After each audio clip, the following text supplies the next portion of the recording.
So a lot of people are signing up to the NHS app. I've done some drop-ins at some of the smaller surgeries where they've struggled, and I've got some more coming up in North Walsham at some of the larger surgeries. And you notice the difference in where they've been advertised to where they haven't been advertised that they're doing it, because the uptake is big when the surgeries advertise them.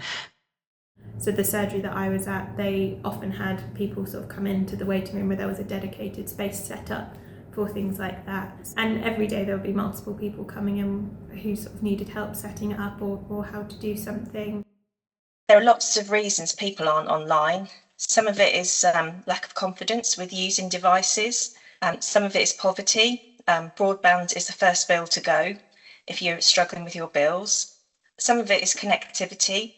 We have lots of areas of Norfolk where there's no mobile phone signal or it's very poor. And also being able to afford devices. Obviously, you need to be able to afford a device as well. The people without who haven't got confidence to go on, but then haven't got a mobile phone or a tablet to bring in, so they're PC based. So you end up wanting they want it on a PC, and again they have the same worries. But we also see a lot of young people as well who are sadly out of work at the moment, and they also don't have access to devices or knowledge, but for different reasons. We also have different minorities as well, refugees that are coming to use services in the library and community centres to get information.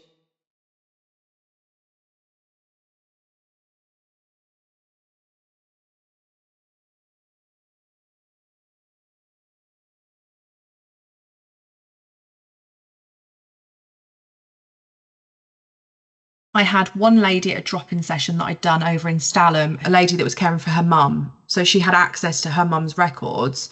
There'd been some hiccups and sort of the receptionist was struggling to do it. We managed to get her on and get her set up so she was able to see all her mum's test results. I mean, she worked part-time. She was also juggling the fact that she had children. Her mum was quite poorly. So that made a huge difference for her. She didn't have to drop in prescriptions anymore. She didn't have to hold the line trying to get through to the surgery. So she was really, really pleased. Well, I've supported a couple of people that have suffered from a stroke and have a lack of mobility and use of their hands. So there was one particular case where I've supplied an Echo Dot to ensure that they had the accessible features and they could then use the voice control around that so they could still access the services that they needed. And that was just transformative. So I think it kind of provides the independence element and just while they're recovering, it really, really helped. Especially now we're coming into winter and going to last winter when we had the horrible wet weather and everything. People sometimes weren't able, or they had to get a taxi to go down to the chemist to hand the prescription in, or to come into the practice to bring the prescription in. They were coming in to get on the app so they could do their prescriptions online without having to go and deliver the prescription first and then go and collect it. A few set up home delivery or online delivery services as well. So we actually went as far as online delivery services with them, especially those with difficulty in moving around. It really helped them. They were really enthusiastic.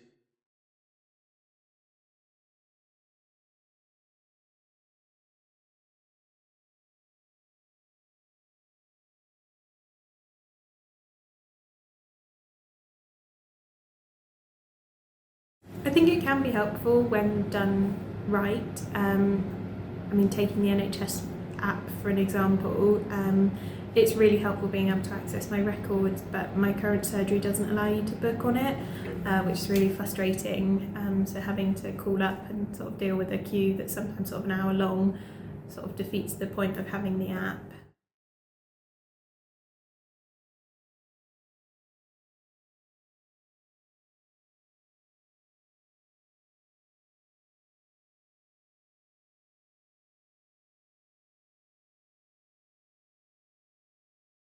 But another problem I've come across recently is when an older person had set it up, and instead of a mobile phone number, she'd put her landline on the app, and she was struggling with it. But when she was going to the GP surgery or the library looking for help, nobody could help her because nobody could log her on because the code was going to her landline at home. I'm just saying this is another problem. If somebody's put their landline in as the contact, it's really difficult for anyone else to help.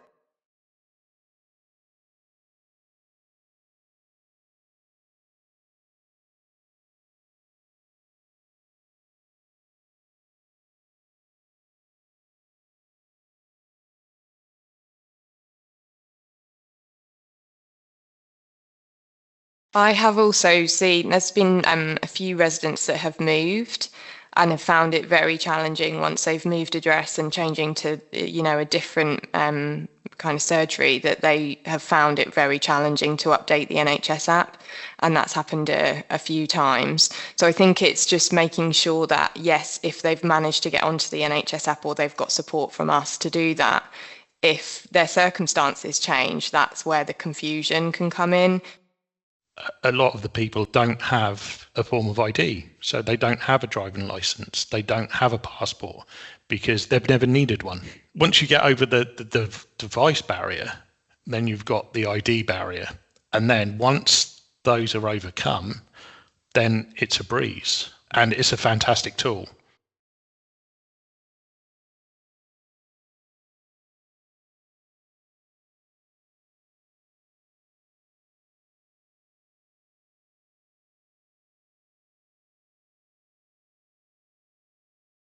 I think we need to ensure that the access is there for people, and the teaching is there behind it. But I also think that across the practices, we need consistency as well in what is accessible on the app, because I think at the moment there's a lot of difference. Someone will say to me, what can I access on the app? And I'm sort of saying, well, it's dependent surgery to surgery. So I really think we need to be putting out more information in terms of step-by-step guides. There needs to be video tutorials that can go out to people where they can kind of give them a bit more reassurance. Having a digital champion in every surgery for someone to speak to, for someone to, go through the NHS app for the first time, or just to be shown how to use it for the first time. In my eyes, I think that would be an ideal solution. It could be someone that's already there in the surgery that is just going to be available for those conversations. For me, that's a very simplistic way of looking at it. I know obviously it's going to be a lot more complicated than that, but they will be there as and when a service user or a patient needs it. Whether or not you can have an afternoon once a month or a morning once a month where the surgery can have that intense sort of training with people to start off with. But once they are on there, I think it just saves the NHS so much time. So I think it's absolutely possible and will make the world of a difference, because also being able to do stuff face to face and actually being able to see what's going on is so much easier than trying to do it over the phone. I also see a lot of older people that have used computers in their working lives and are happily using laptops. Now they've retired, but they don't have smartphones. And it's incredibly difficult to go through the identification process on a laptop.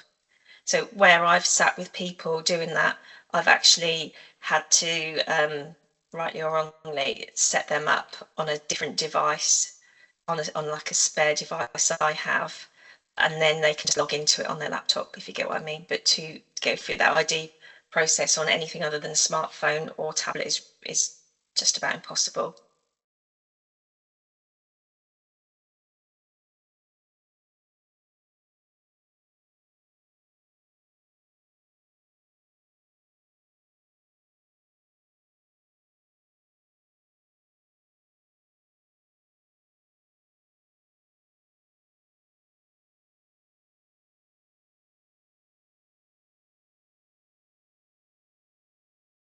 Speaking for someone who's worked in surgeries, there's also a lot of younger people who don't. So we had quite a few patients who were homeless who didn't have mobile phones, so that would have excluded them.